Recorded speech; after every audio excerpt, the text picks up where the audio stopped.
产业上面呢，也确实是发展的非常的好哈。那所以我们就很高兴可以请到 Kian 他能够来到这边跟我们谈一下，就是说韩国那个文化创意产业的情形。那另外我们从他刚刚问的问题呢，大概也会知道，就是说，我们是站在一个 critical scholar 这样的一个角色，那从这样的一个角色是如何的来思考所谓的文化创意产业的问题呢？那这就是他今天要告诉我们的哈。那他的题目是 The Turn to Culture: Emergence of Creative Industries and the State of Cultural Policy in South Korea. What's the issue? 好，那你们手上有那个翻译所以就是没有办法的话，就请你们看翻译好了。好 ，OK， 那我们就欢迎 Kian。Hi everyone. Thank you for a kind introduction. Actually, Fangzi was my classmate a long time ago, and we took the classes and exchanged ideas and everything. I'm glad to meet her again, and also Audrey's presentation was really great, and it actually provided the kind of things that I want to talk about in South Korean case, I think. Let me briefly introduce myself first. I do major in cultural and media studies. That means, we do a lot of things, sometimes all at once. Sometimes strategically we focus on certain research areas, and I've been doing some audience research, about the Korean wave, and I kind of interview people watching these Korean television dramas and how they generate meanings and how they use this particular text in their everyday setting. Also, my minor is anthropology, so I do some field research or ethnographic research, and I've been doing some research on local subcultural groups in Korean Bohemians. Another research area that I'm doing nowadays is production studies. That means, cultural study people usually tend to focus on media products, right? Dramas, documentaries, films, stuff like that. But I want to know more about the whole process through which particular text or popular cultural form is produced. So basically I'm meeting journalists and producers and managerial steps and that sort of things. And Audrey mentioned this below the level and above the level labor production, right?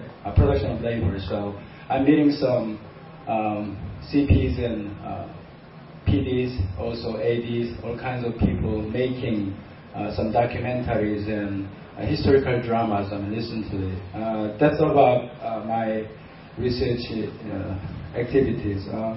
What I want to talk about today is a South Korean case about the kind of changing fortunes of popular culture, also the rise of cultural and creative industries, and also cultural policies that's been implemented by the government for the past 15 years, I think. Let me go to my next slide. As you can see in the title of this particular slide, you might say that in Korea, culture is the name of the game. That means culture can do a lot of things, and that means, yeah, okay? Yeah, sure. So this means that a number of interested parties trying to deploy culture or culture-related. How can I do? Yeah, okay. So, for example, I could call culture as some kind of meta theme, through which you can talk about particular forms of social and historical and political transformations in Korea. Especially on the second line, you can see that particular term called detraditionalization. Someone asked questions concerning Confucianism, and Audrey answered something about the changing fortunes of Confucian values, right? Let's think about that. About early to mid 1990s, when the Asian tigers are booming, all of a sudden they were focusing on Asian values or Confucian values, and obviously in saying so, they want to make a comparison between Protestant ethics and the rise of capitalism and Confucian values and the rise of Asian-style capitalism. So Asian values as a discourse was promoted and packaged and sold quite well in the marketplace of ideas. So overnight converters are like, they were out there talking about, this is it. We have to look at our ancestral trees. We have to stick to these traditional ideas in the coming context of globalization, blah, blah, blah.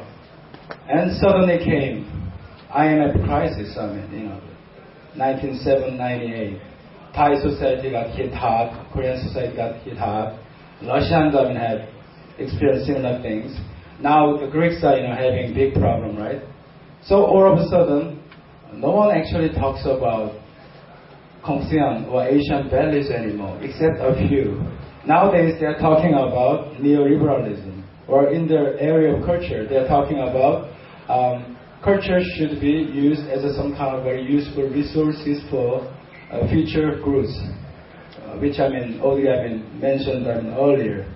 And what I want to focus on that process, detraditionalization, is because I believe that this is a quite important analytical concept. Because probably Taiwanese society experience the same thing.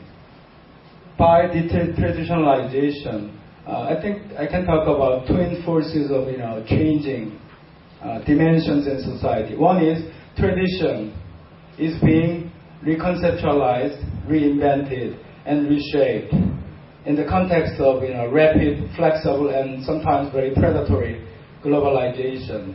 So tradition doesn't remain as sort of frozen sets. People supporting traditional ideas, including Confucianism, constantly reinvent, Confucianism sort of appeal. So they want to focus on sort of, public education, in which they want to teach Confucian virtues and all that stuff. At the same time, look at the younger generation Koreans. They don't know anything about Confucian values, I think. This is rather assertive, but from my own personal experience, I can talk about this. Probably Chinese got a similar ceremony, I think.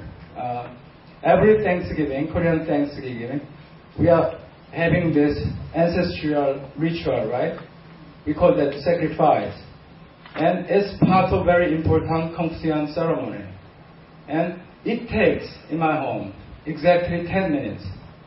It used to be, the ceremony was spent like at least a couple of hours. You have to be very, you strictly follow the rule. It's a very important function to revere your ancestors. You pay homage to them.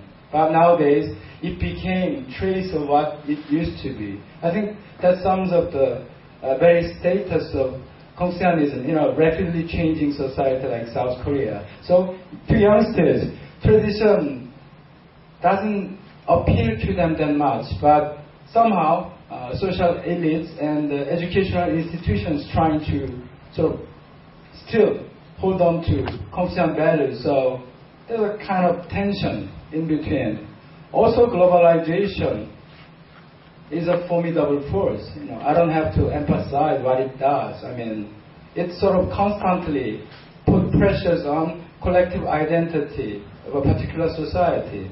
For example, in Korea, we are like very relatively homogeneous country now. We use one language. We don't have that many small ethnic groups in our society, or people think in that way. What happened is that about 2% of Korean population nowadays are foreigners. That are like, if you go to the countryside in South Korea, 2 marriages out of every 5 marriages are interracial marriages. Probably you know that. Yeah. People from